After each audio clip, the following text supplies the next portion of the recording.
Deus seja louvado! Meu nome é Helena, tenho 36 anos hoje e sou esposa e mãe de 3 crianças pequenas. Eu nunca imaginei que um dia teria que contar algo assim, tão assustador e ao mesmo tempo tão cheio de graça no final. Era uma noite em que o vento batia nas janelas e eu sentia um cheiro de poeira molhada, como aquele cheiro de terra depois da chuva, e uma sensação estranha no peito que não sabia nomear.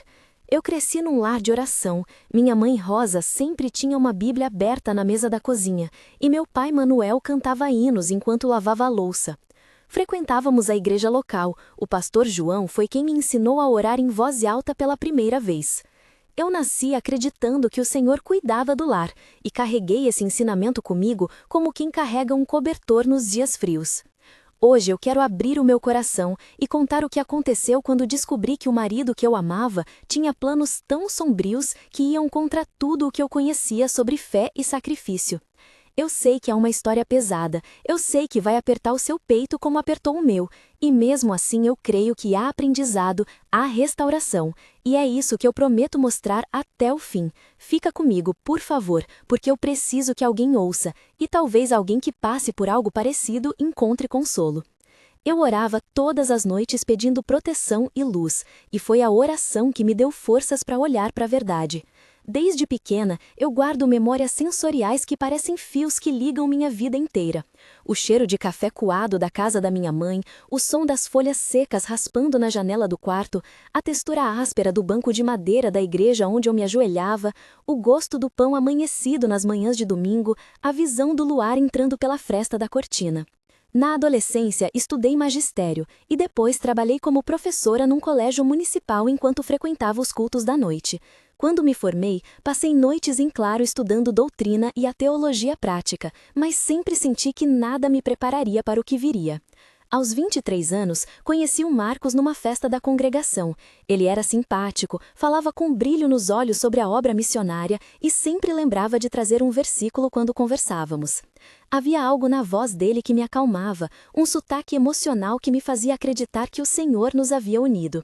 Casei com ele aos 27 anos, numa cerimônia simples, rodeada por irmãos da igreja. O pastor João nos abençoou e a irmã Lúcia tocou um hino durante a entrada. A lua de mel foi humilde, uma viagem curta para uma pousada próxima ao rio, onde o som da água embalou nossas primeiras conversas como marido e mulher. Eu sonhava em ser mãe, em encher nossa casa de risos, e quando chegaram nossos filhos, a alegria parecia transbordar pelas frestas. O primeiro filho nasceu numa manhã clara. O cheiro do hospital misturado ao perfume do sabonete da maternidade ficou na minha memória como um sinal de entrega. O parto foi longo. As mãos do Dr. Carlos, um médico calmo, seguraram as minhas enquanto eu sentia o calor da vida entrando no mundo, e o primeiro choro do bebê foi como um hino que voltou a me dar forças. Depois veio a segunda gravidez, e a segunda casa se encheu de brinquedos, o som do rádio tocando músicas infantis, o gosto do chá morno nas noites de amamentação, os dedos pequenos que apertavam meu dedo como se quisessem nunca soltar. O Marcos se mostrou carinhoso e presente, suas mãos eram firmes quando embalava, seus olhos brilhavam quando chamava as crianças pelo nome, e eu acreditava que tínhamos um lar construído sobre fé e oração. Nossa rotina era simples: cultos aos domingos, oração em família antes de dormir, visitas à casa dos pais e a presença do pastor João e da irmã Lúcia em ocasiões importantes. Havia risos, panela no fogo, roupas estendidas ao sol, cheiro de bolo saindo do forno e a sensação de que Deus abençoava nosso caminho. Com o tempo, pequenas fissuras começaram a aparecer. Eram sinais sutis no começo, palavras que eu fingia não ouvir, atrasos no trabalho que se tornaram desculpas, olhares perdidos que se transformaram em noites caladas. Eu ouvi o Marcos falar sozinho no quintal numa noite de verão, o som abafado da sua voz misturado com o ruído do rádio antigo na sala. Uma vez, encontrei uma Bíblia aberta em páginas que ele nunca havia lido em voz alta, e me surpreendi ao ver anotações que falavam de provas e sacrifícios de forma fria e técnica. Eu o confrontei numa conversa que começou com ele sentado na cozinha, o cheiro do café já frio, a luz amarelada do abajur, a textura áspera do guardanapo entre os dedos dele. "Helena, você está bem?" ele perguntou. "Não sei, Marcos, você está estranho, fala comigo." Eu preciso que você confie, ele disse. Confiança é tudo. Confiança em quem? Naquilo que o Senhor pode pedir. Aquele diálogo ganhou outras trocas mais longas naquela noite, e eu senti o chão sair debaixo dos pés. Havia momentos de ternura intercalados com uma frieza que eu não conseguia entender. Eu comecei a ter sonhos ruins, sonhos em que estávamos numa colina e eu sentia o cheiro do incenso, ouvia o som de passos na pedra e via o rosto do Marcos iluminado por algo que não era humano. Compartilhei isso com a irmã Lúcia na igreja e ela me segurou e disse: "Vamos orar, filha, vamos pedir discernimento." Foi então que eu comecei a juntar peças que antes eu ignorava por amor e por medo. Coloquei aqui com respeito. Se você que está me ouvindo já sentiu o coração apertar ao ouvir essas coisas, escreva nos comentários: "Eu ouvi", e compartilhe um pouco da sua história. Se você nunca passou por algo assim, ainda assim deixe uma oração. Nossa comunidade se fortalece quando contamos e oramos juntos. Nós vamos orar por você. Agora deixa eu continuar contando o que aconteceu na noite em que tudo mudou. A escalada foi lenta e depois abrupta. Aos poucos, as conversas em casa passaram a ter um tom de comando. Eu criei coragem e convidei o Marcos para conversar numa noite em que as crianças dormiam, a casa cheirava mel e biscoito, a luz do corredor piscava levemente e eu senti o tato do corrimão sobre a palma da mão enquanto ia até a sala. "Marcos, eu ando preocupada", comecei. "Preocupada com o quê?", ele respondeu. "Com a nossa família, com o que você tem dito, com umas coisas que encontrei." "Coisas?" "Anotações, cartas, coisas que falam de rituais e sacrifício." "Isso não é nada", ele disse. "Não é nada que você precise carregar." "Mas eu sei ler, eu sei interpretar, e isso me assusta." "Helena, você precisa confiar mais", foi a resposta dele, calma e cortante ao mesmo tempo. A conversa virou um diálogo de idas e vindas que se prolongou até a madrugada. Houve 12 trocas naquele confronto, cada uma carregada de emoção, cada frase uma pedra lançada no labo calmo da nossa vida. "Confiança", ele repetia, como se fosse um refrão. "Eu confio em você, mas também confio em Deus", eu dizia. "E Deus pode exigir provas", ele respondeu. Eu comecei a perceber que sua fé estava se misturando com ideias perigosas, uma justaposição de devoção e radicalidade que eu não reconhecia. A irmã Lúcia veio nos visitar no dia seguinte e sentou-se à mesa, cheirava a sabonete de flores e trouxe um pão caseiro embrulhado em um pano. "Vocês precisam conversar com o pastor", ela disse. "Não deixem que a dúvida entre onde a oração deveria reinar." Aquela visita trouxe conforto, mas também a sensação de que algo precisava ser feito mais urgente. O primeiro momento de tensão verdadeira veio numa noite quando eu encontrei ferramentas no porta-malas do carro dele e uma velha corda enrolada num saco. Havia um cheiro metálico de ferramentas, umidade e óleo nas mãos dele quando eu o questionei e ele tentou rir. "Que besteira, Helena, é só trabalho." "Trabalho de quê?", perguntei. "Você sabe que eu cuido de pequenas reparações", ele respondeu. Eu travei, a cabeça rodou e uma memória de infância veio como um filme. Meu pai Manuel pregando a tábua torta no galpão com mãos firmes. Eu quis acreditar, mas aquela noite, andando pela casa com o pé descalço e sentindo o frio do piso, eu tive uma intuição que me arrancou lágrimas. Eu não sabia ainda o que fazer. Falei com o pastor João, descrevi o que havia visto e ele veio até a nossa casa com sua voz firme e calorosa. "Vamos vigiar e orar", ele disse. "Vamos jejuar e pedir discernimento." Eu e a irmã Lúcia oramos 3 noites seguidas, com o cheiro de vela e óleo ungido no ar, e pedi ao Senhor que revelasse o que eu precisava saber. O segundo momento de tensão ocorreu quando achei um caderno escondido atrás de livros na estante, com anotações que misturavam citações bíblicas e esquemas. Lembrei do nome Abraão, da história do sacrifício de Isaque, e minha alma gelou. Havia frases como prova de fé e oferecer para provar, escritas com letra miúda, quase clínica. Eu chorei sozinha no banheiro, sentindo a água quente escorrer no meu rosto, o sabor do sal das lágrimas na língua, a toalha áspera enroscada em mim. Liguei para minha mãe Rosa, minha mão tremendo, e ela veio correndo, o cheiro do perfume misturado com o do almoço que havia esquecido no fogo. "Filha, não tome atitude sem oração", ela disse, mas o medo apertava o meu peito como uma luva que não solta. Chamei a amiga Ana, que sempre teve um jeito prático, e trouxe luz ao ambiente. "Temos que registrar", ela falou com voz firme. Temos que proteger vocês e as crianças. A rainha de pequenos detalhes, a vizinha Dona Marta, veio com uma sacola de comida e sentou-se no sofá, seus pés faiscando no tapete, e trouxe palavras práticas. Se precisar sair, eu estarei aqui. Essas pessoas enrolaram em volta de mim uma rede de proteção que seria crucial. A noite do acontecimento foi a mais longa e a mais curta da minha vida.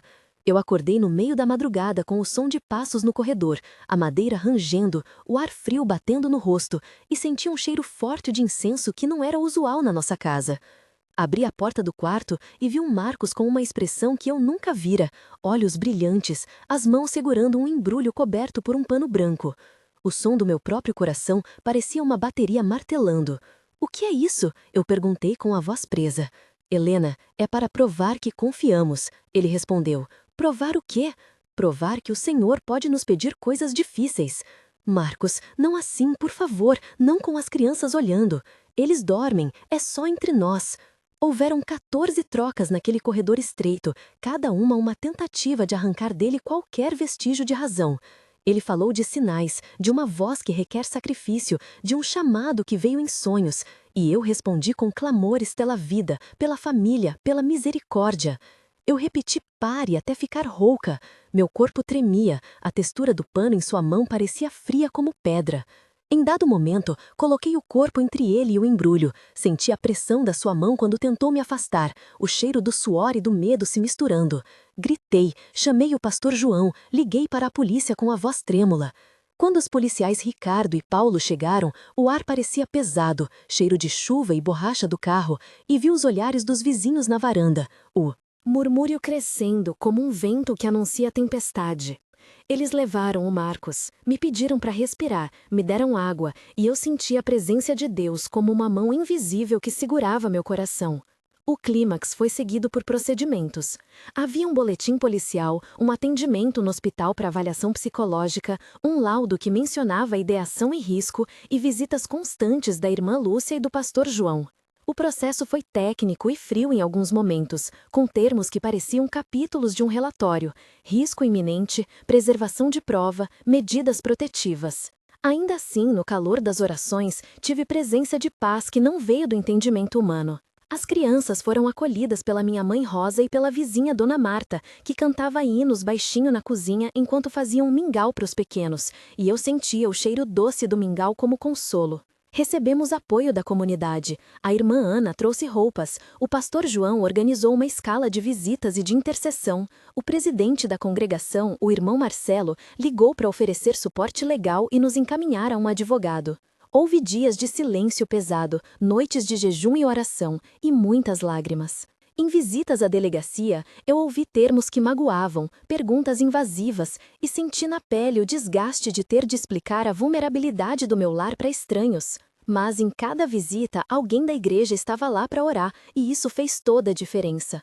O primeiro momento de tensão pós-ocorrência foi a noite em que voltei para nossa casa vazia para recolher documentos e coisas das crianças.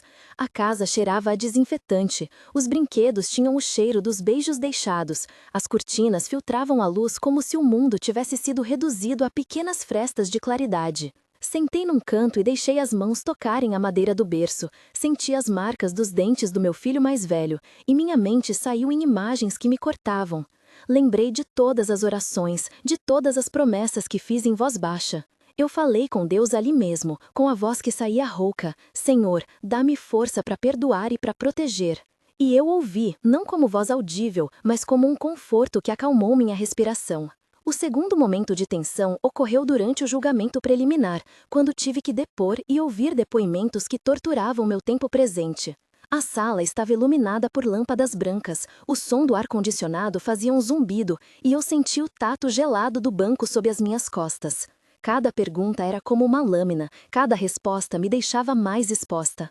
Os oficiais e o advogado usaram termos técnicos e o meu coração era um tambor incessante. Ainda assim, entre a dor, senti a mão do Senhor segurando a minha, e as orações da irmã Lúcia e do pastor João ecoavam na minha cabeça como um refrão que me mantinha em pé. O terceiro momento de tensão foi quando precisei tomar uma decisão sobre o perdão. Na minha fé havia sempre a palavra de perdoar. Mas como perdoar quando a intenção de machucar estava tão clara? Deitei na cama e senti o cheiro do travesseiro que guardava os fios do meu cabelo, e a aflição veio como uma maré. Lembrei de Abraão, de Isaque, da maneira como a história bíblica fala de prova e entrega. E meu coração, que antes se fechara, começou a se abrir para a ideia de que perdão não era omissão, mas libertação. Foram minutos longos, pesados, e eu chorei uma oração que saiu do fundo da minha alma. Senhor, me ajuda a perdoar sem me expor ao mal, dá-me sabedoria. A reconstrução começou com passos pequenos e presenciais. No primeiro mês, a casa foi rearrumada. As crianças voltaram gradualmente para um ambiente onde a rotina não soava como um relógio quebrado. A irmã Lúcia veio todo dia de manhã para ajudar com frutas e oração. A vizinha Dona Marta trouxe bolos e novelas antigas para distrair as tardes. E a amiga Ana marcou consultas com o psicólogo infantil. O clima mudou aos poucos. O som de risadas infantis voltou a preencher a sala, e o cheiro da casquinha de pão tostado outra vez dominou as manhãs de domingo. Eu e as crianças íamos à igreja em dias alternados, e o pastor João ministrava uma mensagem suave sobre vigilância espiritual e amor que protege. Passei a participar de um grupo de apoio na congregação, onde outras mulheres partilhavam suas dores e suas superações, e foi ali, no calor humano, que comecei a sentir o corpo se ajeitar para viver. 3 meses depois, a presença do Senhor se fazia mais palpável nas pequenas coisas. Comecei a dar palestras no grupo de mulheres da igreja sobre sinais de controle e como pedir ajuda, e senti a mão do Senhor me colocando em pé como testemunha. A comunidade se mobilizou para oferecer apoio legal e psicológico. O irmão Marcelo coordenou uma arrecadação para cobrir custos, e o pastor João nos orientou sobre medidas de proteção. O olhar das crianças mudou, a alegria voltou a ter luz própria, e as noites já não carregavam o mesmo medo. Nessa fase, eu comecei a escrever um diário, registrando as orações respondidas e os pequenos sinais de restauração. Um abraço que não doeu, uma canção que voltou a servir de consolo, o som do hino que ecoava com esperança. Eu também passei a orar de forma diferente, pedindo não só por cura, mas por discernimento e sabedoria para proteger a família. 6 meses depois, nossa vida não voltara a ser a mesma, mas havia uma paz construída com trabalho e oração. O processo legal estava em andamento, com audiências e perícias, e mesmo assim aprendemos a viver com um novo ritmo. Eu vi minhas crianças crescerem em resiliência e fé. Elas participavam de escolinhas na igreja, decoravam versículos com sotaque de infância e abraçavam a Bíblia como um livro amigo. O perdão aconteceu de forma que eu não poderia descrever. Em uma só palavra, foi um processo que envolveu oração, limites e reparação. Eu encontrei força para perdoar em meu coração, pedindo a Deus que me ajudasse a separar a justiça do rancor. Em algumas noites me lembro de olhar o céu estrelado e sentir algo que chamou de reconciliação. Não era reconciliação com o erro, mas com a vida que continuava. A comunidade celebrava pequenos avanços, as mesmas vozes que oraram por nós agora cantavam hinos de gratidão, e eu sabia que a mão do Senhor havia estado presente em cada cuidado. Hoje, eu fecho esse testemunho com um convite à vigilância e à oração. Se você está em uma situação que te causa medo, busque apoio, fale com irmãos de fé, procure autoridades e não se cale. A fé não nos exime da prudência e perdoar não significa permitir o mal. Se esta história tocou seu coração, inscreva-se e junte-se a uma comunidade que ora e se sustenta. Compartilhe nos comentários se já passou por algo parecido escrevendo "Eu ouvi" para que possamos orar juntos. Agradeço a cada irmão e irmã que nos visitou, que trouxe alimentos, que fez ligações, que orou conosco. Que a paz do Senhor guarde a tua casa, que o Senhor dê discernimento e coragem para proteger os seus e que possamos sempre lembrar que Deus é refúgio e fortaleza em tempos de prova. Amém.